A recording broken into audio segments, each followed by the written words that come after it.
الحمد لله رب العالمين. إياك نعبد وإياك نستعين غير المغضوب عليهم ولا الضالين. اللهم صل على محمد اللهم صل على محمد صل.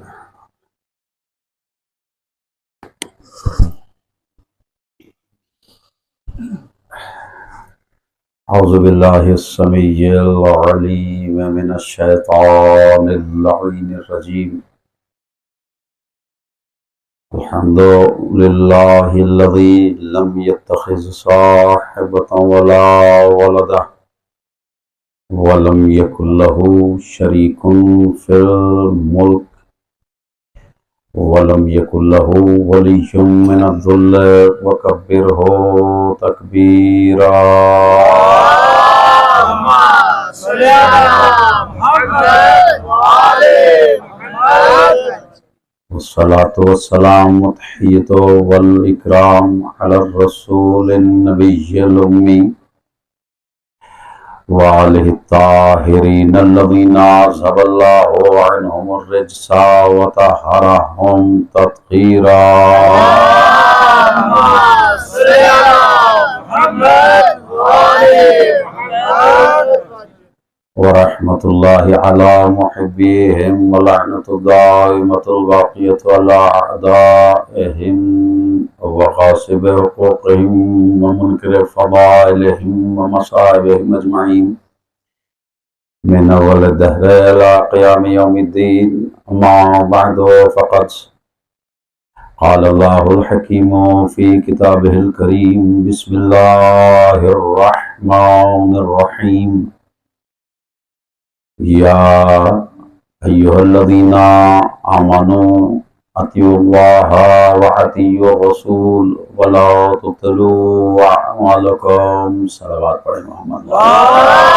اللهم صل على محمد وآل محمد. رحمان الرحیم اللہ ذکر خیر کے صدقے میں ہمارے گناہ کبیرہ و صغیرہ کو معاف فرمائے. اللہ ہم سب کی توفیقات میں اضافہ فرمائے. اللہ مریضوں کو شفا عنایت فرمائے.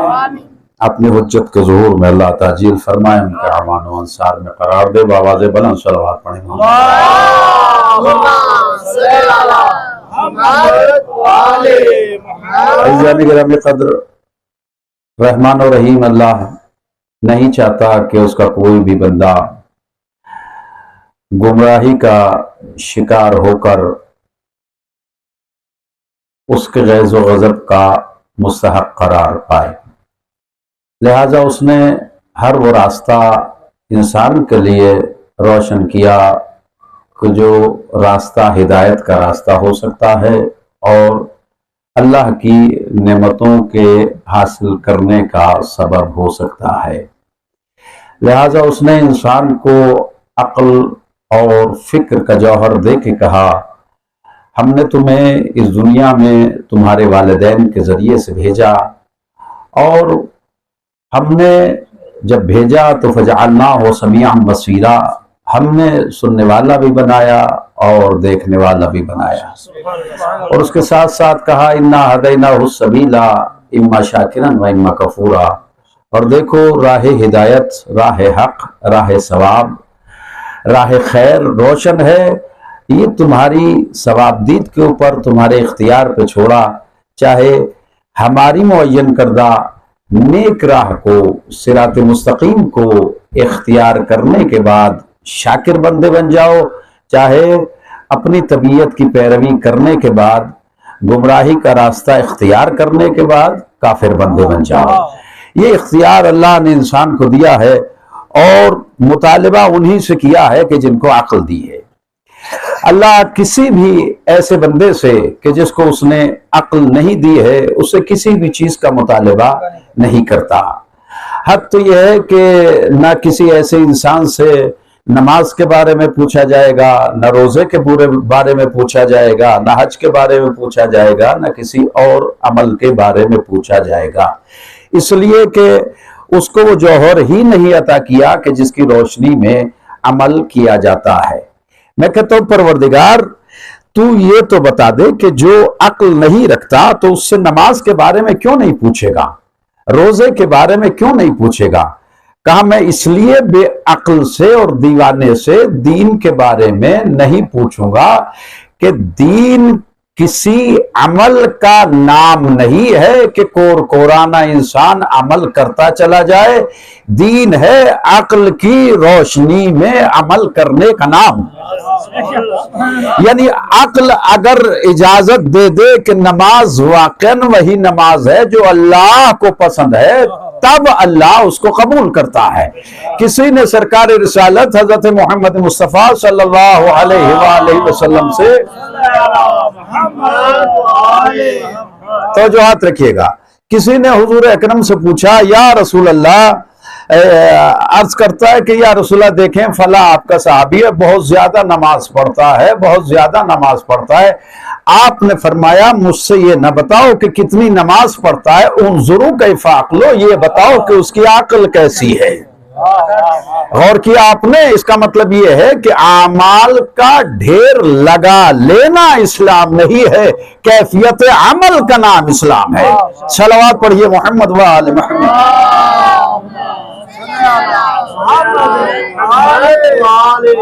لہذا پروردگار کہتے ہیں تبارک الذی بیدہ الملک وہو علی کل شیء قدیر، اللہ کی ذات مبارک ہے اور ہر شے کے اوپر اس کی قدرت کاملہ ہے، اور وہی اپنی قدرت کاملہ سے اپنے پورے اختیار سے موت کو بھی خلق کرتا ہے، حیات کو بھی خلق کرتا ہے۔ کیوں؟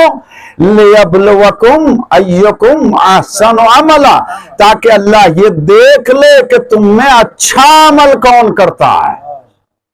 یعنی اب اللہ کی بارگاہ میں کثرت عمل نہیں دیکھی جائے گی، کیفیت عمل دیکھی جائے گی۔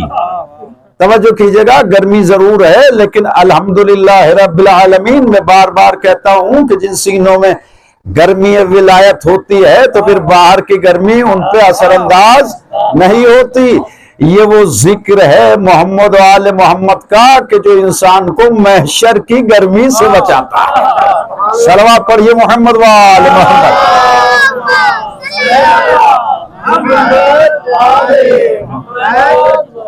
تو عزیزان گرامی، اللہ کہتا ہے میں کیفیت عمل کو دیکھتا ہوں۔ یعنی اب ہر مسلمان کی یہ ذمہ داری ہے، توجہ رکھیے گا، ہر کلمہ گو کی یہ ذمہ داری ہے کہ اس کو عمل کرنے سے پہلے اس بات کا غور کرنا ہے کہ وہ جو عمل انجام دے رہا ہے کیا وہی سنت اور سیرت رسول ہے؟ کیا وہ جو نماز انسان پڑھ رہا ہے رسول گرامی نے وہی نماز بتائی ہے؟ کیا وہ جو روزہ رکھ رہا ہے کیا وہی طریقہ روزہ رکھنے کا پیغمبر گرامی نے بتایا ہے؟ کیا وہ جو حج کر رہا ہے کیا وہی طریقہ پیغمبر گرامی نے بتایا ہے؟ اگر اس بات کا یقین حاصل ہو جائے قرآن مجید کی روشنی میں تو یقیناً اس کی نماز بھی قبول ہے، اس کا روزہ بھی قبول ہے، اس کا حج بھی قبول ہے۔ ورنہ ہم نے یہ روایات بھی پڑھی ہیں کہ جو روایات یہ کہتی ہیں کہ کچھ قرآن پڑھنے والے ایسے ہیں کہ قرآن ہی ان کے اوپر لعنت کرتا ہے، کچھ نماز پڑھنے والے ایسے ہیں کہ نماز ان کے منہ کے اوپر مار دی جائے گی۔ صلوات پڑھیے بآواز بلند محمد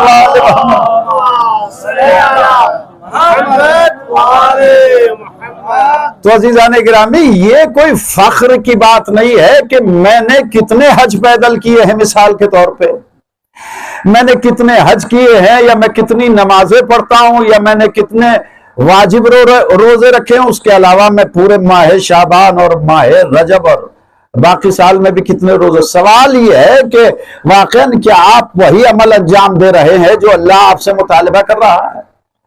عمل کی کیفیت دیکھی جاتی ہے۔ کبھی کبھی انسان کے پاس بے پناہ عمل ہوتا ہے مگر کسی کام کا نہیں ہوتا، لہذا قرآن مجید نے کہا عاملۃ ناصبہ تصلی نارا حامیہ۔ کچھ عمل کرنے والے ایسے بھی ہیں کہ بے پناہ عمل ان کے پاس ہوگا مگر جہنم کی آگ سے نہیں بچا پائے گا۔ اور کہیں کہیں عمل کا یہ معیار ہوتا ہے کہ اگر خلوص کی انتہا ہو تو بہت زیادہ نہیں، اگر ایک ضربت لگ جائے تو زبان وہی یہ کہتی ہوئی دکھائی دے کہ ضربت علی یوم الخندق افضل من عبادت الثقلین۔ صلوات پڑھیے محمد وآل محمد۔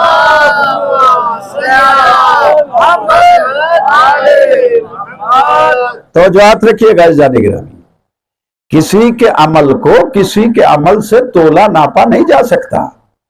ہر کسی کے عمل کا معیار الگ ہے، ہر کسی کے ایمان کا معیار الگ ہے۔ نہ ایمان سب کا برابر ہوتا ہے، نہ عمل سب کا برابر ہوتا ہے۔ میرے سامنے جو مجمع بیٹھا ہے، میں کیسے کہہ سکتا ہوں کہ سارے سننے والے برابر ہیں؟ یہ ہو ہی نہیں سکتا، اس لیے کہ سب کا معیار نظر جدا جدا ہے، سب کی فکر جدا جدا ہے، سب کے سوچنے کا انداز علیحدہ علیحدہ ہے۔ یہ مجلس تو بہت بعد کی مجلس ہے، 1400 سال بعد کی مجلس ہے، جو مجلس نبی کریم پڑھا کرتے تھے اس مجلس میں۔ اب کچھ لوگوں کو یہ لفظ مجلس ہی پسند نہیں آتا، چلیے چھوڑ دیجیے، رہنے دیجیے مجلس، اس اجتماع کہہ لیجیے۔ اس اجتماع میں بھی سارے سننے والے، سارے صحابہ کرام کا معیار نظر ایک جیسا نہیں تھا۔ کیوں؟ اس لیے کہ قرآن مجید ہمیں یہ بتاتا ہے کہ کچھ سننے والے تو نبی کریم کی بات سن کے سمجھتے تھے، اور کچھ سننے والے ایسے بھی تھے جو مسجد سے باہر نکل کے کہا کرتے تھے ماذا قال آنفاً، یہ تو بتاؤ کہ ابھی ابھی رسول کہہ کیا رہے تھے۔ اس کا مقصد یہ ہے کہ کسی سیاسی غرض سے اگر کسی اجتماع میں کوئی شریک ہو جائے تو یہ بات الگ ہے، ایمان کی روشنی میں وزن رسول میں آنا الگ ہے۔ صلوات پڑھیے محمد وآل محمد۔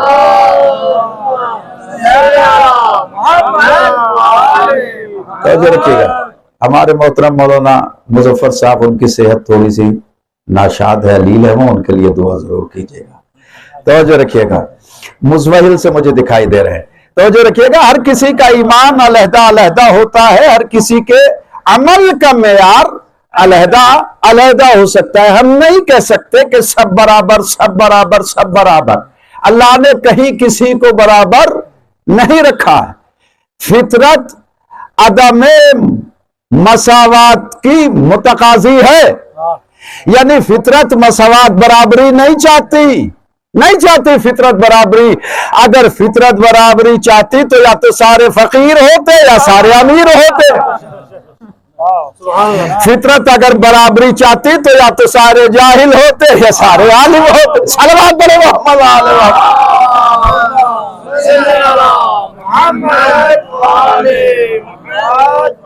بس اتنی ہی سی بات ہے جو ہم اس مجلس عزائے امام حسین سے دنیا کو سمجھانا چاہتے ہیں، اور کوئی مقصد مجلس کا نہیں ہے کہ انسان حق سمجھے، دین سمجھے، اور اللہ جو سمجھانا چاہتا ہے اس کو انسان سمجھ جائے، ورنہ یہ قوم کوئی پاگل تھوڑی ہے۔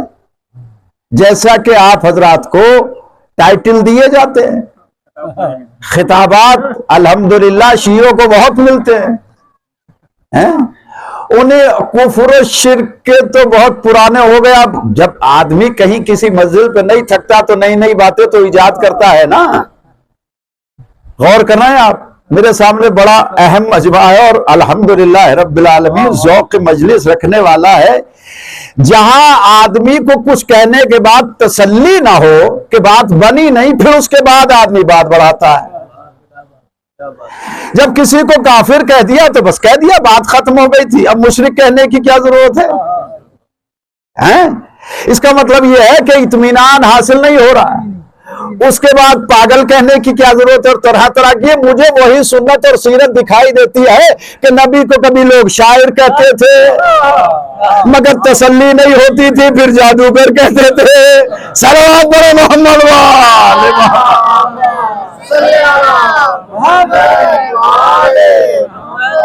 تو عزیزان گرامی، حضرت امام فخر الدین رازی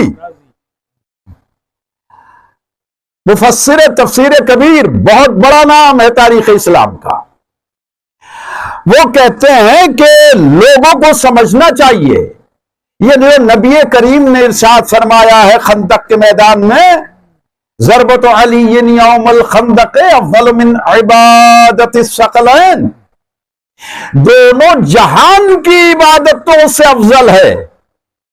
اب اس میں کسی ڈیٹیل کی ضرورت نہیں ہے کہ دونوں جہان کی عبادتوں میں کیا کیا آ گیا۔ ان کی نمازیں، ان کے سارے نسک، ان کی ساری ریاضتیں، اطاعتیں اس عبادت کے زمرے میں آ جاتی ہیں۔ دونوں جہان کی عبادت الثقلین، دونوں جہان کی، اس دنیا اور اس جہان آخر کی بھی، سب کی عبادتیں۔ امام فخر الدین رازی کہتے ہیں سنو سمجھو آخر پیغمبر اسلام نے یہ کہا کیوں؟ آپ کہتے ہیں کہ اس لیے کہا کہ اگر کوئی تاریخ خندق پڑھے اور اس کو سمجھے تو آپ یہ دیکھیں گے کہ کل اسلام اس وقت مدینے کے اندر اس محدودے میں موجود تھا، اس دائرے میں، اور تاریخ کہتی ہے کہ جو باہر مسلمان ادھر ادھر اپنے عزیز و اقارب میں گئے تھے ان کو بھی بلا لیا گیا تھا کہ کوئی مسلمان اب مدینے سے باہر نہ رہے۔ سامنے زبردست لشکر تھا، اس لیے کہ جو بدر میں، احد میں پٹے ہوئے تھے یزید کے آبا و اجداد، انہوں نے بڑا انتظام کیا تھا، اور اس میں زبردست لشکر ایسا پہلوان لے کے آئے تھے کہ ایک اکیلا 10-10 ہزار کے لیے کافی ہوتا تھا۔ عبدود کے نام سے تو پسینے چھوٹتے تھے لوگوں کو۔ اب احتیاط کے ساتھ اس سے زیادہ میں کیا کہہ سکتا ہوں، قرآن مجید نے ساری حکایت کی ہے، آپ جا کے پڑھیے احزاب کو، کہ ایسی حالتیں ہو جاتی تھی کہ جیسے پرندے شانوں کے اوپر بیٹھے ہیں، اگر ہلے توڑ جائیں گے۔ پیغمبر نے 3 مرتبہ فرمایا من لہذا القلب، یہ میں علامہ فخر الدین رازی کے الفاظ بیان کر رہا ہوں لفظ بلفظ۔ پیغمبر اسلام نے فرمایا من لہذا القلب، کون ہے اس قلب کے لیے، کون ہے اس کتے کے لیے؟ 3 مرتبہ کہا۔ میں نے کہا اٹھ جانا چاہیے تھا، اٹھ کے مار دیتے ہیں۔ اس کو مارنے کے لیے یقیناً تلوار کی بھی اس وقت ضرورت نہیں تھی، اس لیے کہ نبی جو کہہ دے وہ ہے۔ لہذا جب کوئی نہ اٹھا، ہر 3 مرتبہ علی اٹھے اور یہی کہتے یا رسول اللہ، انا یا رسول اللہ، میں اٹھ جاؤں؟ کہا بھی تم ٹھہرے رہو۔ اب جب علی اٹھے اور 3ری مرتبہ اس نے للکار کے کہا کہ مسلمانوں، تم تو یہ کہتے ہو کہ کافر کو اگر مار دو گے تب غازی کہلاؤ گے، تب جنت تمہاری، اور اگر کسی کافر کے ہاتھ سے قتل ہو جاؤ گے تب جنت تمہاری، تو آؤ یا تو مجھے مار کے جنت لے لو یا میرے ہاتھ سے قتل ہو کے جنت لے لو۔ لیکن عزیزان گرامی، ہم نے یہی دیکھا، علامہ فخر الدین رازی بیان کرتے ہیں کہ سارے مسلمانوں کے پتے پانی ہو گئے تھے، کوئی نہ اٹھا۔ اب علی اٹھے اور اب پیغمبر نے بھی اسٹیٹمنٹ چینج کیا۔ اب یہ نہیں فرمایا کہ یہ کتے کے مقابلے میں جا رہا ہے، اب فرمایا بارز الایمان کلہ الی الکفر کلہ، اب کل کفر کے مقابلے میں کل ایمان جا رہا ہے۔ صلوات پڑھیے محمد و آل محمد۔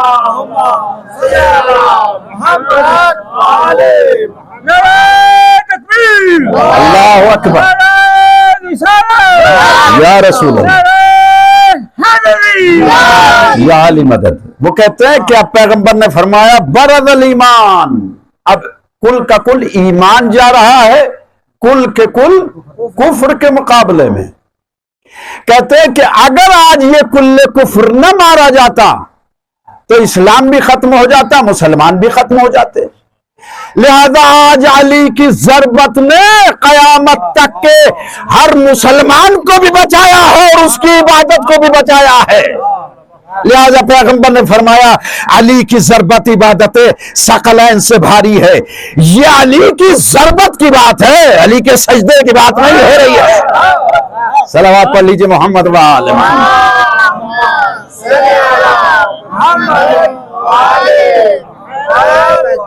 علی کی ضربت نے بچایا ہے. عزیزان گرامی، ایمان کی آنکھیں کھول کے تسلیم کر لینے کا نام ہے دین. نہ کوئی ضد ہے، نہ کوئی بحث ہے، نہ کوئی اختلاف ہے. یہ تو قرآن اور تاریخ اسلام کے وہ حقائق ہیں کہ جو ہر مسلمان کو ماننے چاہیے.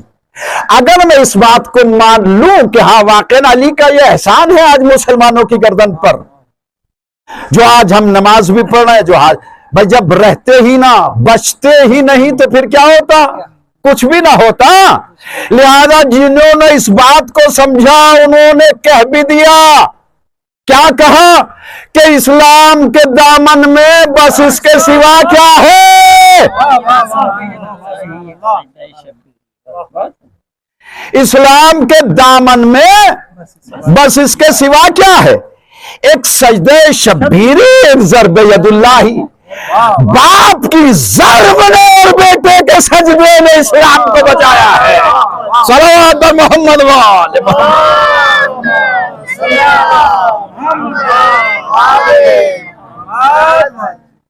آج اگر کوئی بحیثیت مسلمان فخر بھی کرے اور دین کے اوپر قائم بھی رہے اور نماز بھی پڑھے، اس کے بعد بھی کوئی یہ کہے کہ یہ مجلس کیوں ہو رہی ہے، یہ مجلس نہیں ہونی چاہیے، یا یہ مجلس بدعت اور شرک ہے، مجھے یہ بتائیے کہ اس مجلس حسین میں کون سا ایسا کام ہے جو شرک، کون سا ایسا کام ہے جو بدعت ہے؟ اگر ذکر اہل بیت پیغمبر نے نہ بیان کیا ہوتا اور آج ہم کرتے تو کہنے کا حق تھا کہ بھئی پرانے زمانے میں تو نہیں تھا، یہ نئی چیز ایجاد کی ہے.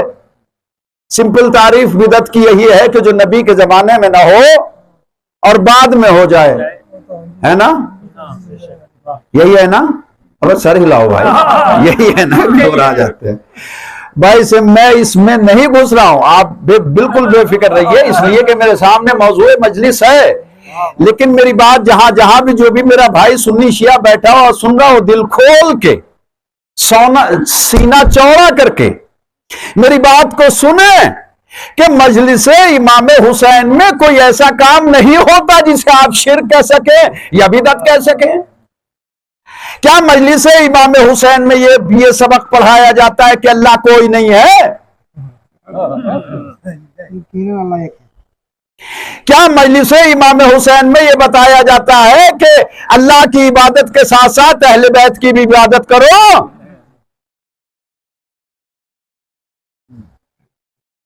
خیریت؟ مجلس امام حسین میں یہ بالکل بتایا جاتا ہے کہ زینوا مجالسکم بذکر علی ابن ابی طالب. اب اگر بات کوئی نہ سمجھے تو اس میں بیان کی خطا نہیں ہے، مجلس کی خطا نہیں ہے، یہ آپ کے فکر کی خطا ہے. کیا بھائی بات کیا کہ بھئی آپ نے دیکھا نہیں یہ شیعہ شرک کرتے ہیں؟ ہم نے کبھی کس طرح سے شرک کرتے ہیں؟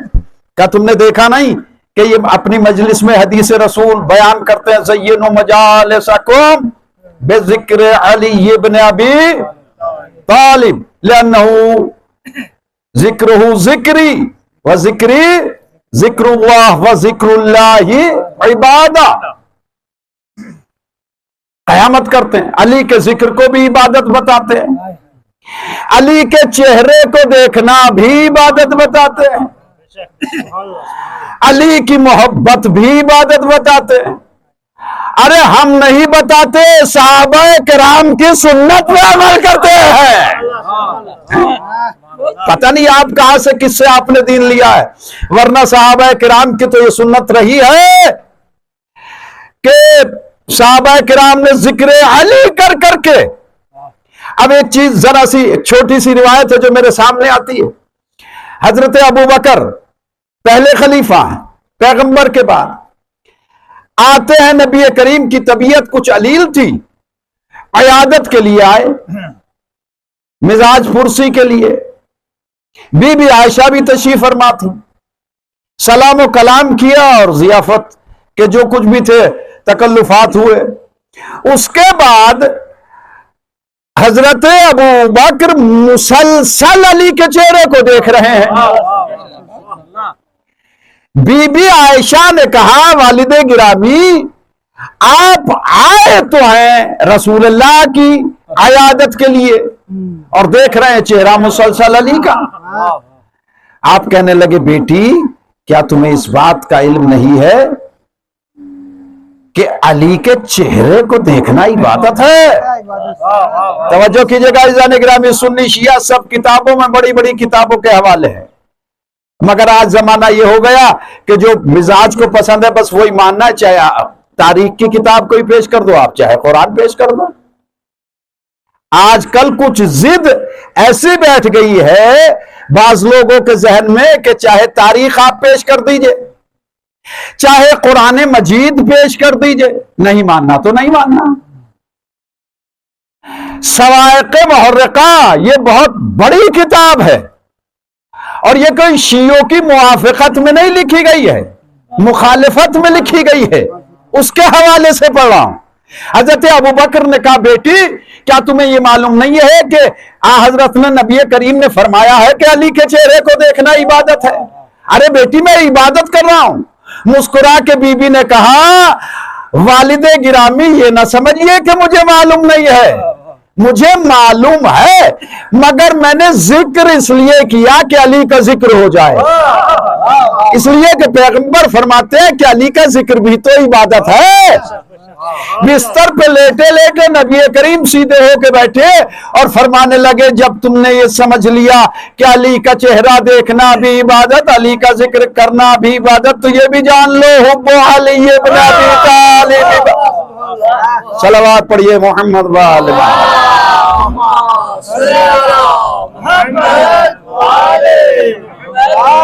تو بات رہی شرک کی کہ بھائی علی کا چہرہ دیکھنا عبادت، علی کا ذکر کرنا عبادت، تو میں آپ کی خدمت میں عرض کر دوں جناب علی کا چہرہ دیکھنا علی کی عبادت نہیں ہے،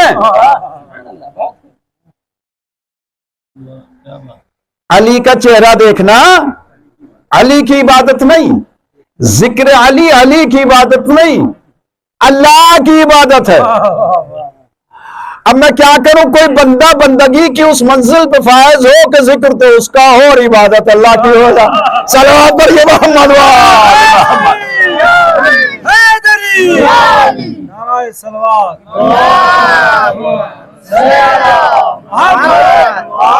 عزیزان گرامی، قریب انسان آ کے دیکھے سنے کیا کہا جا رہا ہے۔ یہ کوئی خدا نخواستہ کوئی سیاسی سٹیج تھوڑی ہے، یہ مجلس امام حسین، یہاں توحید ہی کو پڑھایا جاتا ہے، یہاں رسالت ہی کو سمجھایا جاتا ہے، یہاں قرآن مجید کو بیان کیا جاتا ہے، یہاں تاریخ انبیاء کا بیان ہوتا ہے، یہاں ایمان کی باتیں ہوتی ہیں، یہاں کبھی کوئی کسی اختلاف کی بات ہوئی ہی نہیں۔ لہذا علامہ فخر الدین رازی کہتے ہیں کہ اگر آج علی کی ضربت نہ لگتی تو کل اسلام ختم ہو جاتا۔ تو اگر ایسے علماء اس بات کو بیان کر رہے ہیں اور قرآن مجید کی آیات پورا نقشہ کھینچ رہی ہیں تو ہم مسلمان ہوتے ہوئے ماننے میں ہمیں کیا پریشانی ہے؟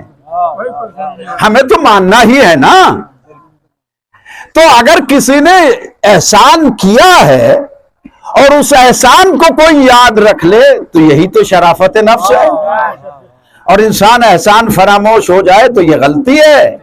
تو عزیزان گرامی، جس نے سارا کچھ اسلام آپ کو دیا ہے اسی کے تذکرے کا نام مجلس حسین ہے، اس کے علاوہ کچھ نہیں ہے۔ صلوات پڑھیے محمد وآل محمد۔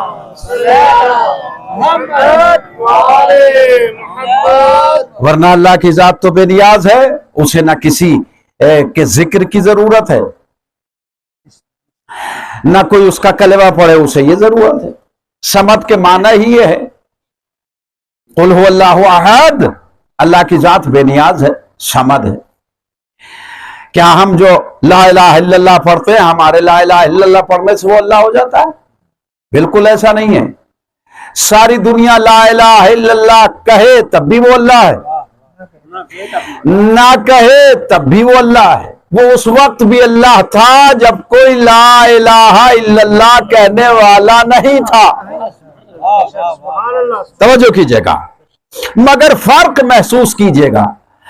تھا تو وہ اس وقت بھی واحد و احد و صمد لم یلد ولم یولد، مگر اس خزانہ غیب نے چاہا کہ پہچانا جاؤں تو اب اس نے کچھ ایسوں کو پیدا کیا کہ جن کے ذریعے سے وہ پہچانا گیا، جن کے ذریعے سے. اب آپ حدیث آپ کے سامنے، اول ما خلق اللہ نوری، سب سے پہلے اللہ نے اپنے حبیب کے نور کو خلق کیا، نور محمد سے نور علی کو خلق کیا، پھر اس کے بعد آپ کی بیٹی کا نور خلق ہوا، پھر حسن و حسین کا نور خلق ہوا، اور یہ ذریعہ معرفت خدا قرار پائے.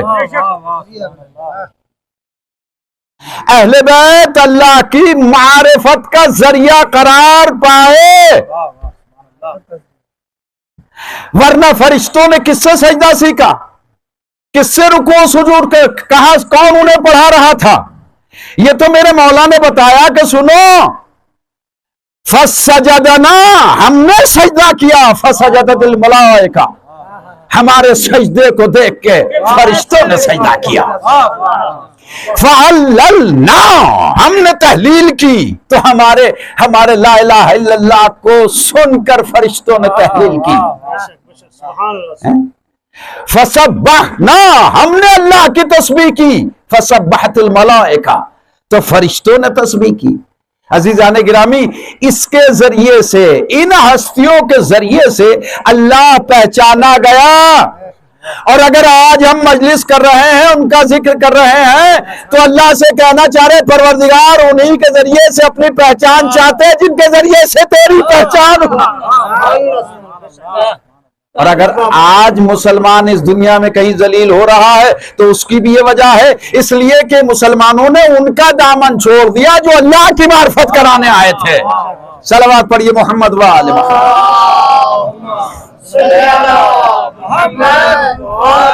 محمد. ذرہ ذرہ اللہ کا محتاج ہے، اللہ کسی کا محتاج نہیں. وہ بے نیاز ذات ہے، کوئی کلمہ پڑھے یا نہ پڑھے. اسی طریقے سے اللہ نے اپنے حبیب کو حضرت محمد مصطفیٰ صلی اللہ علیہ وآلہ وسلم، آپ کی صلوات بالکل اس قابل نہیں کہ ایک لفظ بھی آگے پڑھے.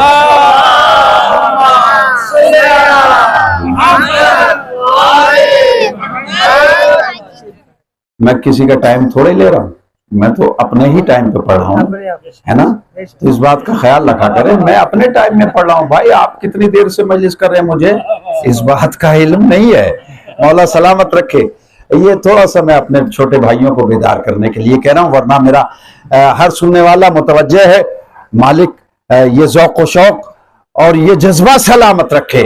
اگر یہ جذبہ زندہ ہے تو ہم زندہ ہیں. یاد رکھنا عزیزان گرامی، اگر یہ جذبہ ذکر امام حسین کا زندہ ہے تو ہم زندہ ہیں، ورنہ جیسے دنیا مر رہی ہے بے عزت ہو کے، ہم بھی مر جاتے ہیں. یہ آج جو آپ کی قوم زندہ ہے، یہ اسی ذکر کی بنیاد کے اوپر زندہ ہے. لہٰذا حتی الامکان کوشش کیا کریں کہ اپنا وقت نکال کر کسی بھی طرح سے سر پہ پاؤں رکھ کے ذکر عزائے حسین میں شرکت کریں اور ذکر عزائے حسین کو منعقد کرنے کی کوشش کریں. یہ وہ ہستیاں ہیں کہ ہمارے ذکر کی محتاج نہیں ہیں، وہ اور ہیں جو لوگوں کے ذکر کی محتاج ہیں. یہ وہ ہستیاں نہیں ہیں کہ ان کے گلے میں ہم تمغے ڈالیں یا ہم ان کے آگے پیچھے القاب لگائیں. نہیں، یہ وہ ہستیاں ہیں جن کو اللہ منصب دیتا اور خطابات عنایت کرتا ہے. ان کو اللہ نے مظہر العجائب بنایا ہے. یہ لسان اللہ ہے تو میرے کہنے کی وجہ سے نہیں، یہ ید اللہ ہے، یہ نفس اللہ ہے. ان کا بڑا مرتبہ ہے عزیزان گرامی. تو جس طریقے سے کوئی اللہ کا ذکر کرے نہ کرے، اللہ کی ذات پہ فرق نہیں پڑتا، اسی طریقے سے کوئی رسول کا ذکر کرے، رسول کی ذات پہ کوئی فرق نہیں پڑتا. رسول اس وقت، جب اللہ اس وقت تھا کہ جب کچھ نہ تھا، تو رسول بھی اسی وقت رسول تھا جب اللہ نے اسے خلق کیا تھا۔ عجیب سی بات لگتی ہے، بالکل بچکانہ بات لگتی ہے عزیزان گرامی، مگر کیا کریں، کہنی بھی پڑتی ہے اور سمجھانی بھی پڑتی ہے۔ بات بالکل سیدھی سی بچے کے سمجھ میں آنے والی ہے کہ اللہ کہہ رہا ہے کہ ہم نے رسول هو الذی ارسل رسولا، هو الذی ارسل رسولا، لفظ ہی ایسے ہے کہ بالکل عام ہماری زبان میں بھی استعمال ہوتے ہیں۔ اللہ کہہ رہا ہے رسول کو ارسل رسولا، وہ ہے کہ جس نے اپنے رسول کو بھیجا، رسول کو بھیجا۔ هو الذی بعث، چلیے اگر اس کے معنی نہ سمجھ میں آئے کہ مبعوث کیا رسول بنا کر، تو اس کو تو سمجھیے هو الذی ارسل رسولا، جس نے بھیجا ہی رسول ہے۔ تو اگر اس نے بنایا ہوتا 40 سال کے بعد تو وہ تو یہ کہتا کہ میں نے ایک آدمی کو بھیجا تھا اور اسے اس قابل دیکھا، میں نے بڑا اس نے نیکی کی اور بڑا اچھی طریقے سے زندگی گزاری، اس نے کوئی برائی کی نہیں، میرا دل چاہا کہ میں اسے نبی بنا دوں۔ ہاں تو عزیزان گرامی، جب یہی بات سمجھ میں نہیں آتی کلمہ گو کے کہ نبی 40 سال کے بعد نبی بنے نہیں ہیں، اعلان کیا ہے، نبی بنے نہیں ہیں، نبوت کا اعلان کیا ہے، اس لیے کہ اللہ روکے ہوئے تھا، اور جب اللہ نے کہہ دیا وَانذِرْ عَشِيرَتَكَ الْأَقْرَبِينَ، میرے نبی آپ اعلان کر دو، تو پیغمبر نے اعلان کر دیا۔ میں نے کہا مالک روکے ہوئے کیوں ہے؟ کہا ایک بچے کا انتظار ہے، کم سے کم سمجھدار تو ہو جائے۔ نعرہ تکبیر، نعرہ رسالت، نعرہ حیدری، یا علی مدد، یا حسین، لبیک یا حسین۔ یا حسین۔ عزیزان گرامی، حضرت علی علیہ السلام کی عمر 10 سال تھی۔ دعوت ذوالعشیرہ ہر کتاب میں لکھی ہوئی ہے، اس کو اٹھا کے پڑھ لیجیے۔ 3 دن تک لوگ آتے رہے ابو جہل ابو لہب کی طرح سے اور کھا کے جاتے رہے، اور بالآخر کبھی کوئی کچھ کہتا تھا، کبھی کوئی کچھ کہتا تھا۔ ایک باپ تھا، ایک بیٹا تھا، بیٹے کا نام ہے علی، وہ تو مجبوری ہے مسلمانوں کی ماننا پڑے گا، اس لیے کہ چوتھے خلیفہ جو ہوئے ہیں۔ اور ایک اسی بیٹے کا باپ تھا جسے ابو طالب علیہ السلام کہتے ہیں۔ جب تیسرا دن آیا اور وہی منافقت ہوئی، کھا کے جانے لگنے کا پروگرام بنایا، تو حضرت ابو طالب نے کہا خاموش ہو جاؤ، اس وقت تک کوئی نہیں اٹھے گا جب تک میرے بھتیجے کی بات نہ سن لے۔ اور آپ نے فرمایا دیکھو اولین و آخرین میں کوئی ایسا میسج، کوئی ایسا پیغام لے کے نہیں آیا، دیکھو جیسا پیغام میں تمہارے لیے لے کے آیا ہوں۔ کہا جی وہ آپ کا پیغام کیا ہے؟ کہ اللہ ایک ہے۔ ٹھیک ہے، بس میں نے اشارہ کر دیا، اور جو بھی میری بات مانے گا اس میرے مشن میں میرا مددگار ہوگا، دین والی بات میں، جو دین کے سلسلے میں تبلیغ دین میں میرا مددگار ہوگا، ہوا وصی و وارثی و وزیری و خلیفتی، وہی میرا خلیفہ بھی ہوگا، وہی میرا بھائی بھی ہوگا، وہی میرا وزیر بھی ہوگا۔ تو کتنا آسان تھا، پیغمبر نے تو شروع میں اعلان کر دیا ہے۔ بھائی ہمت تو کرو مدد کرنے کی۔ اعلان خلافت و وصایت و وزارت تو پہلے ہی جلسے میں ہو گیا تھا، یہ تو غدیر میں دوبارہ یاد دلایا تھا کہ بھول تو نہیں گئے۔ صلوات پڑھیے محمد و آل محمد۔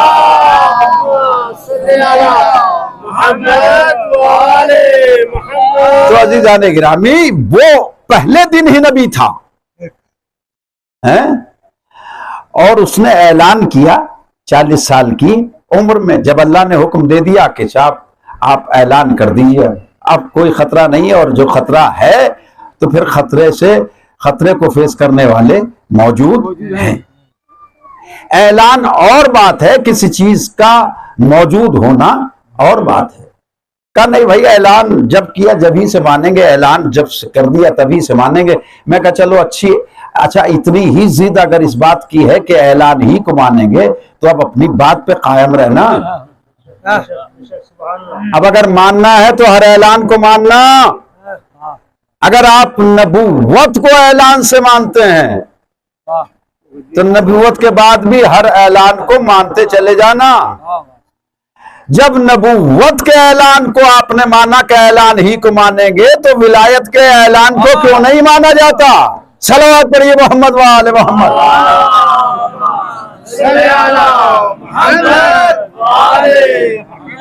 کوئی مانے تب محمد مصطفیٰ صلی اللہ علیہ وآلہ وسلم، وہ تب بھی نبی ہے، کوئی نہ مانے وہ تب بھی نہیں۔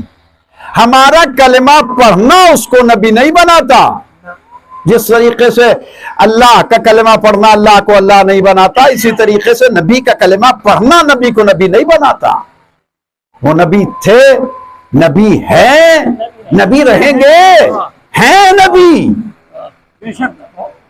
بھئی جس کا نبی ہی مر جائے تو اگر وہ بے دین ہو جائے تو پھر پریشانی کس بات کی ہے؟ آپ بتائیے اس کی نبوت قیامت تک ہے یا نہیں ہے؟ ہے تو پھر وہ کہاں سے مر سکتا؟ پردہ کر لینے کا مطلب یہ نہیں ہے کہ نبی اپنی امت کے اعمال سے غافل ہے۔ تو اللہ بھی اس بات کا محتاج نہیں ہے کہ اسے مانا جائے، نہ رسول اس بات کا محتاج ہے، مگر اللہ یہ چاہ رہا ہے کہ اس کے نبی کے ذریعے سے لوگ اللہ کو مانے تاکہ اس کی جنت میں پہنچ جائے کہ جس جنت میں پہنچانے کا وعدہ ہے۔ لہذا سب سے پہلا پیغام جو پیغمبر اسلام نے دیا وہ عرب کے ماحول میں یہی تھا کہ قولوا لا الہ الا اللہ تفلحوا، لا الہ الا اللہ کہو تمہیں نجات مل جائے گی۔ صرف نہ نماز پڑھنا ہے، نہ روزہ رکھنا ہے، نہ بھی کوئی زحمت ہے ہی نہیں، کیا کہنا بس لا الہ الا اللہ، بس لا الہ الا اللہ، بس لا الہ الا اللہ۔ تو میرے دوستو یہ 1400 سال پہلے والا زمانہ تو ہے نہیں کہ صرف لا الہ الا اللہ کہہ دو اور اس میں نجات مل جائے۔ اب تو سارے احکام آ گئے ہیں تو لا الہ الا اللہ بھی کہنا پڑے گا، نماز بھی پڑھنی پڑے گی، روزہ بھی رکھنا پڑے گا، ہے نا؟ جیسے جیسے حکم آتا چلا جائے گا اس پہ عمل کرنا پڑے گا۔ پیغمبر نے اسٹارٹ میں کہا قولوا لا الہ الا اللہ تفلحوا، لا الہ الا اللہ کہو تمہیں نجات مل جائے گی، بس بات ختم ہو گئی۔ تو جو یہ اعلان سن کر جنہوں نے لا الہ الا اللہ پڑھ لیا وہ مسلمان مرے یا نہیں مرے؟ الحمدللہ، چونکہ ذمہ داری ہی اتنی تھی، اس کے علاوہ ذمہ داری ہی نہیں تھی۔ 13 سال پیغمبر مکے میں رہے۔ جب حضرت ابو طالب اور بی بی خدیجہ کا انتقال ہو گیا، عام الحزن جس سال کا نام پیغمبر نے رکھا، اس کے بعد مدینے کو ہجرت کر گئے پیغمبر، اور اپنے بستر پہ علی کو سلا کے چلے گئے۔ یہ ایسا نہیں ہے کہ بستر آج خالی نہیں رہ سکتا تھا، آدمی جاتا ہے گھر سے کام سے کہیں اور جاتا ہے، بستر خالی رہ سکتا تھا مگر نبی نے بستر خالی نہیں چھوڑا۔ توجہ کیجئے گا، یہ ساری تاریخی حقیقتیں اس لیے ہیں کہ ہم غور کریں۔ ایسا ہی نہیں ہے کہ پڑھیں اور جھوم جھوم کے گزر جائیں کہ ہجرت ہوئی تو علی بستر میں سوئے اور انہوں نے یہ کیا اور انہوں نے یہ کیا اور وہ وہاں چلے گئے۔ غور کرو کہ ہوا کیا۔ وہ جو نبی کریم کو قتل کرنا چاہتے تھے ان کا منصوبہ فیل ہو گیا، اور علی کو نبی نے اپنے بستر پر لٹا دیا۔ محدث دہلوی آپ کہتے ہیں تاریخ اسلام کا یہ پہلا سجدہ شکر تھا جو علی علیہ السلام نے انجام دیا۔ یا رسول اللہ کیا میرے سونے سے آپ کی جان بچ جائے گی؟ کہا بالکل بچ جائے گی۔ کہا تو بس بسم اللہ، اب اس کے علاوہ کوئی بات میں نہیں چاہتا، میری جان بچے یا نہ بچے، اللہ کے نبی کی جان بچ جائے۔ واقعہ ہجرت آپ کی خدمت میں پڑھا بھی جاتا ہے اور آپ کے ذہنوں میں محفوظ ہے۔ علی علیہ السلام کو لٹا کے کہا، توجہ ایک بات بہت اہم ہے جو آپ کی خدمت میں کہہ رہا ہوں، بستر پہ لٹا کے کہا یا علی صبح کو میرے پاس آ جانا، صبح کو میرے پاس آ جانا۔ اب آپ پریشان ہوتے رہیے، عزیزان گرامی میں کیا کہوں، اب تاریخ اسلام پریشان ہوتی رہے کہ علی کو نیند کیسے آ گئی. بھائی وہاں تو 40 رنگی تلواریں لیے ہوئے کھڑے تھے مشرکین، پھر علی کو نیند کیسے آ گئی؟ میں کہا آپ کا میٹر ہے یہ معاملہ، آپ پریشان ہوتے رہیے. علی مطمئن ہے چونکہ نبی کی ذات پر یقین کامل ہے. علی کل آ جانا، نبی نے کہہ دیا تھا تو علی کو کل آنا ہی تھا، اور سب کی امانتیں واپس کر کے آ جانا، سب کی امانتیں واپس کر کے آ جانا. کچھ منافقوں نے، کمینوں نے یہ سوچا کہ اب نبی کریم تو ہے نہیں، لہذا تھوڑا مال رکھا ہے زیادہ اٹھا لیں. یہی ہے نا، یہی ہے ہجرت. عزیزان گرامی، علی علیہ السلام کو جیسے نبی کو سمجھنا آسان نہیں ہے، ویسے ہی نفس نبی کو سمجھنا آسان نہیں ہے. نہ نبی آپ کے جیسے بشر ہیں، نہ علی آپ کے جیسے بشر ہیں. یا علی سب کو امانتیں دے کے آنا، اور امانتیں مسلمانوں کی نہیں، مشرکین کی امانت ہے، اس لیے کہ مسلمانوں کو تو نبی نے بھیج دیا، کچھ کو حبشہ بھیج دیا تھا جناب جعفر طیار کے ساتھ، اور کچھ کو بھیج دیا مدینے، یہاں سے نکل جاؤ، اس لیے کہ چچا ابو طالب نے جو کہہ دیا تھا. عزیزان گرامی، کہا تھا حضرت ابو طالب نے کہ اب آپ چھوڑ دیجئے مکہ، لہذا مدینے کا سفر کیا. تو سارے مسلمان تو جا چکے ہیں، امانتیں ہیں کفار و مشرکین کی. کچھ لوگوں نے سوچا کہ اب کیا ہوگا، بس جس کے پاس امانت رکھی ہے وہی نہیں ہے تو اب ہمارے مال کا ہوگا کیا. لوگ ادھر ادھر پیسہ ڈال دیتے ہیں، اسکیمیں چلتی ہیں بڑی بڑی، لگاؤ پیسہ لگاؤ پیسہ لگاؤ پیسہ، اور پھر 2-4 دن 2-4 مہینے کے بعد دیکھتے ہیں ارے یہی تو تھا آفس بنا ہوا، یہاں اتنا یہ پوسٹر لگا ہوا تھا، یا یہ سب تک کہاں چلا گیا. صلوات پڑھے محمد علیہ.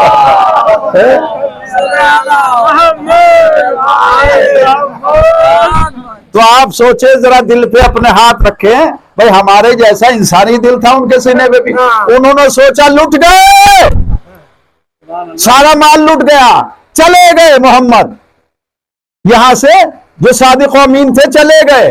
نبی نہیں مانتے، لیکن ہاں جانتے ہیں کہ صادق بھی ہے امین بھی ہے. ارے جس کے پاس امانتیں رکھوائی تھی وہ غائب ہے، اب کیا ہوگا ہمارے مال کا، کون دے گا. صبح سویرے جب لوگوں کی پریشانی کو علی نے دیکھا کہ پریشان نہ ہونا، وہ امین اپنی جگہ امین مقرر کر کے جا رہا ہے. عزیزان گرامی، یہ کوئی خطابت والی باتیں نہیں ہیں. اللہ کا وہ صادق بھی تھا، اللہ کا وہ امین بھی تھا.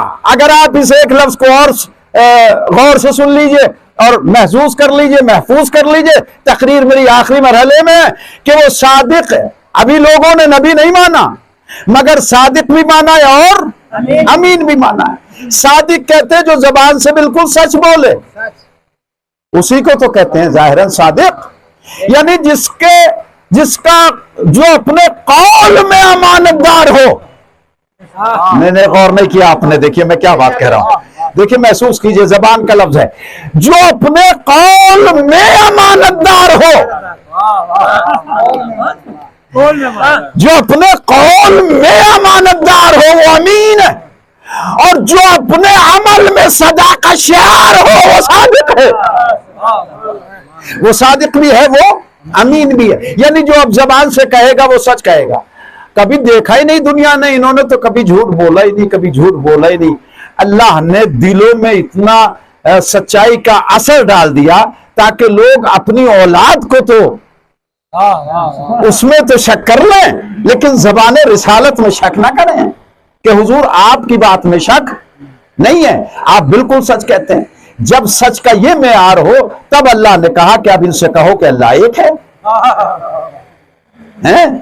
تاکہ ہم اپنی بات کو صداقت کے ذریعے سے منوا چکے ہیں. یہ صادق بھی ہے، امین بھی. جو دے گا وہ بالکل صحیح دے گا امانت داری سے، نبی کو بھی اپنے بعد ایک صادق کی ضرورت پڑی، ایک امین کی ضرورت پڑی، شب ہجرت میں امین کی ضرورت پڑی، یعنی ایک صفت امانت یہاں شب ہجرت میں کام آئی، اور ایک موقع ایسا تھا کہ جب اللہ کی بات پہنچانی تھی، تعلق زبان کا تھا، تو سورہ برات کی آیتیں لے کر بس صلوات پڑھیے محمد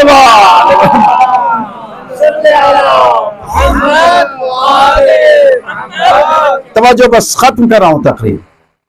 نبی وہاں سے آ گئے اور علی کو امین بنا کے آ گئے کہ آپ امانت دینا، اور جب انہوں نے اعلان کیا کہ بھائی کسی کو پریشان ہونے کی ضرورت نہیں ہے، آؤ آتے رہو اور اپنی اپنی امانت اٹھا کے لے کے جاتے رہو۔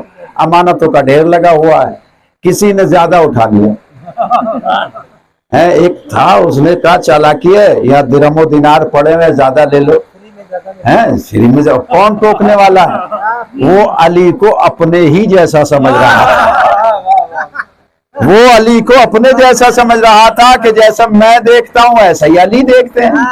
عزیزان گرامی، جیسے ہی اس نے زیادہ سکے اٹھائے، ان سکوں نے چیخ کے کہا یا علی ابن ابی طالب یہ چور ہے، صلوات پڑھے محمد وآل محمد۔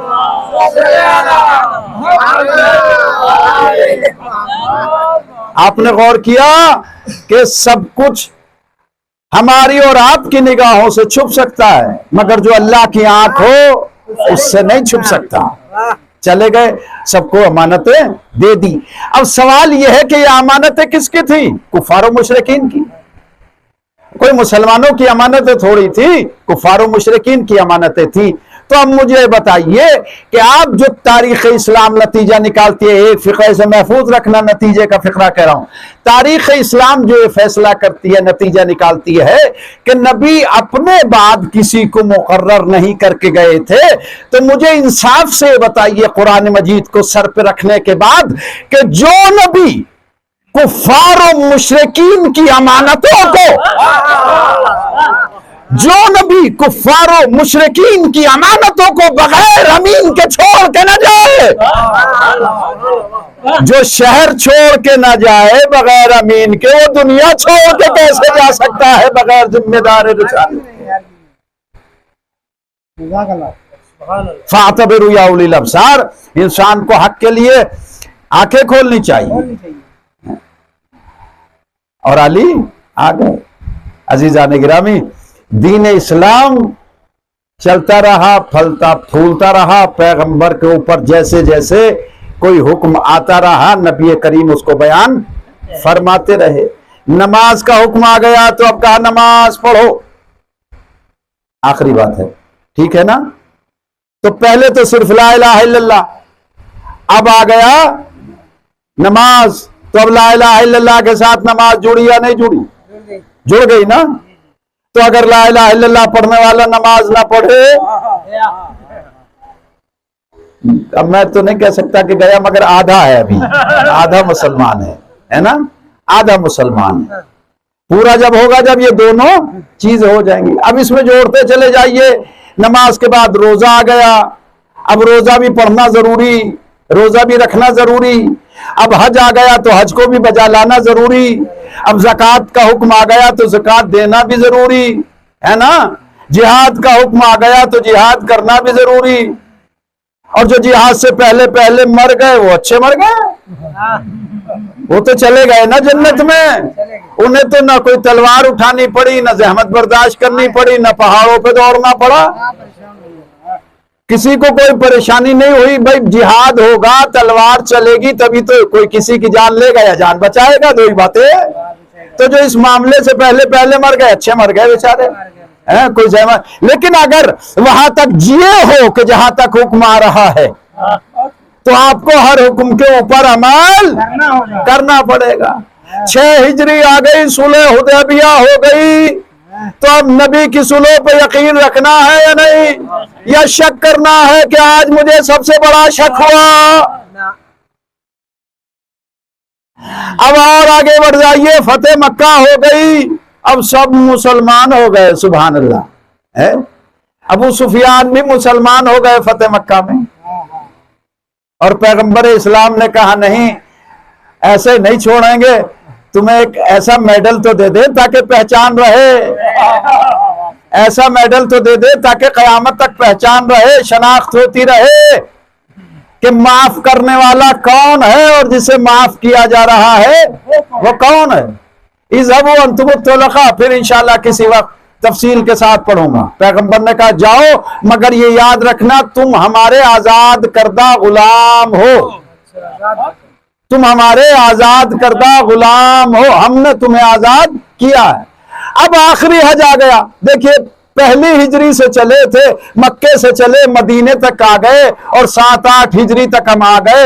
اس کے بعد 2 ہی تو سال رہ گئے 10 ہجری میں, اور نبی کا آخری حج ہو گیا اور ایک کام رہ گیا تھا جس کی وجہ سے دین کو مکمل ہونا تھا. لہذا پیغمبر نے وہ کام بھی غدیر میں کر دیا.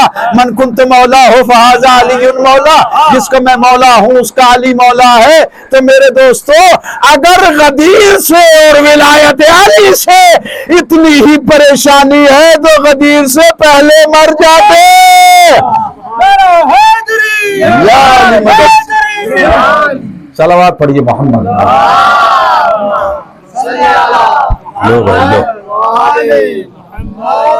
عزیزان گرامی, یہ وہ حقیقت ہے کہ جسے ہم سب کو تسلیم کرنا پڑے گا. ایسا تھوڑی کہ آدھا دین ہم لے لیں تو ہم اچھے مسلمان نہیں, پورا دین لینا پڑے گا. جو نبی کریم نے دیا ہے اول سے لے کر آخر تک وہ پورا دین لینا پڑے گا. دین میں عمل بھی ہے اور دین میں ایمان بھی ہے. رسول نے اپنے اہل بیت کی محبت اور مودت کو واجب قرار دیا تھا, اس لیے کہ اللہ کا نبی جانتا تھا کہ در اہل بیت کے علاوہ کسی کو حقیقی دین نہیں مل سکتا. یہ معصوم ہستیاں ہیں, اللہ نے انہیں ہر عیب اور رزق سے پاک و پاکیزہ قرار دیا تھا. آپ کو یاد آ گیا میں نے ایک لفظ ابھی کہا ہے, اذهبوا انتم الطلقاء, جاؤ مگر یہ یاد رکھنا اپنے آپ کو ہمارے برابر کبھی نہ کہنے لگنا, تم ہمارے آزاد کردہ غلام ہو. علی کی بیٹی دربار یزید میں کھڑی ہوئی تھی اور دربار یزید میں اس کی بیوی آ گئی بغیر حجاب کے, تو پریشان ہوا اور اس نے کہا مومنہ گھر کے اندر جا, تجھے حیا نہیں ہے, تو بغیر چادر کے آ گئی. علی کی بیٹی ثانیہ زہرا وارثہ تھی, یہ اس کی بیٹی ہے کہ جس کی ماں کے سر کو بھی کبھی سورج نے نہ دیکھا. یہ وہ بیٹیاں ہیں کہ جن کے سر کو برہنہ کبھی سورج نے نہ دیکھا. ایک مرتبہ ثانیہ زہرا تڑپ جاتی ہیں اور کہتی ہیں اے ظالم, دیکھتا ہے تجھے اپنے حرم کا اتنا خیال ہے کہ بیردہ مردوں کے مجمع میں نہ آئے. ہائے رے رسول کی بیٹیاں, برہنہ چادر, اجرکم اللہ. نہ کوئی تصور کر سکتا ہے حقیقی طور پہ, نہ کوئی بیان کر سکتا ہے کتنی سخت تھی کوفہ و شام کی منزلیں. رونے والوں, میں کہتا ہوں کہ اللہ کسی کے دن نہ پھیر دے نہ بدل دے. عزت داروں کی اللہ عزت سلامت رکھے. کئی مرتبہ ایسا ہوتا ہے کہ کبھی کبھی حالات بگڑ جاتے ہیں, امیری سے غربت آ جاتی ہے, انسان کو عزت بچانا مشکل ہو جاتی ہے. لہذا سماج سے, معاشرے سے وہ اپنے منہ کو چھپاتا ہوا پھرتا ہے کہ بھائی ٹھیک ہے ہمیں کوئی نہ پہچانے تو اچھا ہی ہے. اجرکم اللہ, میں نے اشارہ کر دیا اور آپ کے دل متوجہ ہو گئے. ہاں ہمارے پاس ہماری کتنی عزت ہے, بہت تھوڑی بہت عزت ہے جو اہل بیت کی عزت کا صدقہ ہے. اللہ اس عزت کو برقرار رکھے. ہم اپنی عزت کو بچانے کی خاطر کبھی کبھی اپنا چہرہ چھپاتے ہیں کہ نہیں, حالات اب بدل گئے ہیں. اب ذرا سید سجاد کے دل سے پوچھو, جب کوفہ و شام کے بازاروں میں جا رہے ہوں گے تو دل کے اوپر کیا اثر ہو رہا ہوگا؟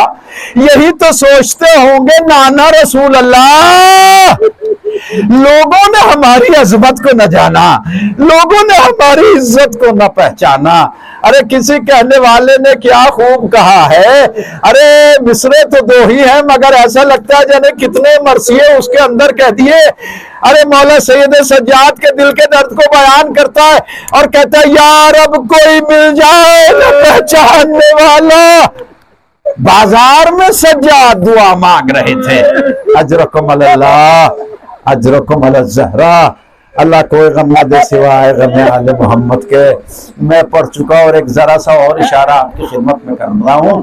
جب کوفے کے بازار میں، کوفے کے چوک چوراہوں پر علی کی بیٹیوں نے پردے کا مطالبہ کیا ہے تو یہ کہا ہے کہ ہم علی کی بیٹیاں ہیں، اس لیے کہ کوفہ علی نے راجدھانی بنایا تھا کوفہ کو، پائے تخت تھا علی کا کوفہ.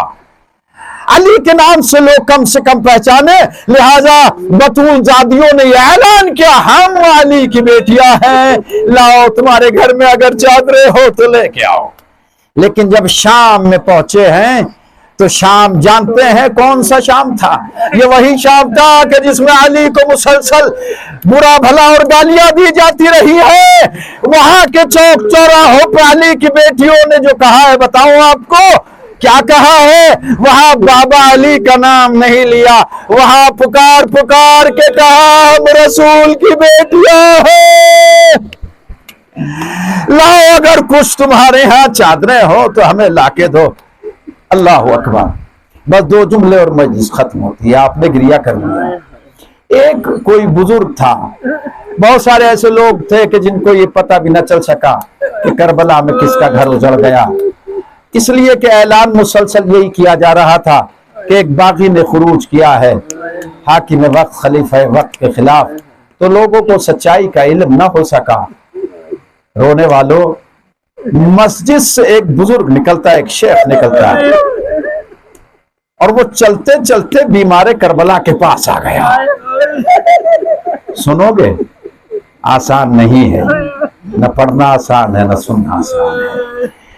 نزدیک آ کے کہتا ہے میرا تو دل کانپ رہا ہے، میں کیسے ادا کروں یہ جملے. کہتے ہیں قیدی اللہ کا لاکھ لاکھ شکر ہے کہ تمہارے شر سے اللہ نے ہمارے شہر کو بچا لیا ہے.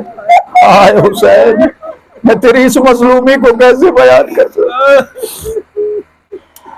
تم نے حاکم وقت کے خلاف خروج کیا، اللہ نے تمہارے شر سے ہمیں محفوظ رکھا. بس اس کے علاوہ میں جملے نہیں کہہ سکتا ہوں. اللہ اکبر. اجرکم اللہ. اس نے بہت سخت جملے کہے ہیں. میرے بیمار امام نے کہا یہ بتاؤ کیا تم مسلمان ہو؟ ہاں قیدی میں مسلمان ہوں. کیا تم نے قرآن پڑھا ہے؟ کہاں قرآن پڑھا ہے؟ کہا اگر تم نے قرآن پڑھا ہے تو یہ آیت بھی ضرور پڑھی ہوگی، انما یرید اللہ لیذھب عنکم الرجس اہل البیت ویطہرکم تطہیرا. کہاں قیدی یہ آیت میں نے پڑھی ہے. کہا اگر یہ آیت تطہیر پڑھی ہے تو آیت مودت بھی پڑھی ہوگی، لا اسألکم علیہ اجرا الا المودۃ فی القربى. کہاں میں نے یہ آیت بھی پڑھی ہے. اجرکم اللہ. ایک مرتبہ وہ بوڑھا کہتا ہے مگر تم یہ بار بار قرآن مجید کی ساری وہ آیتیں پڑھ پڑھ کے سنا رہے ہو، ارے کہ جن میں تو اہل بیت کا ذکر ہے. میرے مولا نے کہا کیا تم نے آیہ مباہلہ بھی پڑھی ہے؟ فمن حاجک فیہ من بعد ما جاءک من العلم فقل تعالوا ندعو ابنانا وابناکم ونساءنا ونساءکم وانفسنا وانفسکم. کہا ہاں. اب وہ بوڑھا شیخ تڑپ گیا. کہا اے قیدی یہ ساری آیتیں تم وہی پڑھ پڑھ کے سنا رہے ہو، ارے جو اہل بیت اطہار کے شان میں نازل ہوئی ہے تمہارا ان سے کیا تعلق ہے؟ کہا بوڑھے اے شیخ تو نے نہ پہچانا، ارے ہمیں تو اہل بیت ہے. انا علی ابن الحسین، میں حسین کا بیٹا ہوں. وہ میرے بابا حسین کا سر ہے جو گھوڑے کے، وہ جو آگے آگے نیزے کے اوپر ہے، وہ جو گھوڑے کی گردن میں ہے وہ میرے چچا عباس کا سر ہے، وہ میرے بھیا علی اکبر کا سر، اور وہ جو سب سے چھوٹا سر ہے وہ میرے بھیا علی اصغر کا سر. اور اگر دیکھ سکتا ہے تو ناکوں پہ جو میری دا ہے یہ میری پھپھیا ہے، ماں بہنیں ہیں. تڑپ گیا وہ بوڑھا. فرزند رسول یہ کیا قیامت ہو گئی. کہا کربلا کے میدان میں دادی زہرا کا چمن اجڑ گیا. 3 دن کا بھوکا اور پیاسا بابا کو شہید کر دیا گیا. وحسینا ومظلوما وسيعلم الذين ظلموا أي منقلب ينقلبون إلى الله وإنا إليه راجعون. إلهي بحق الزهراء وبيها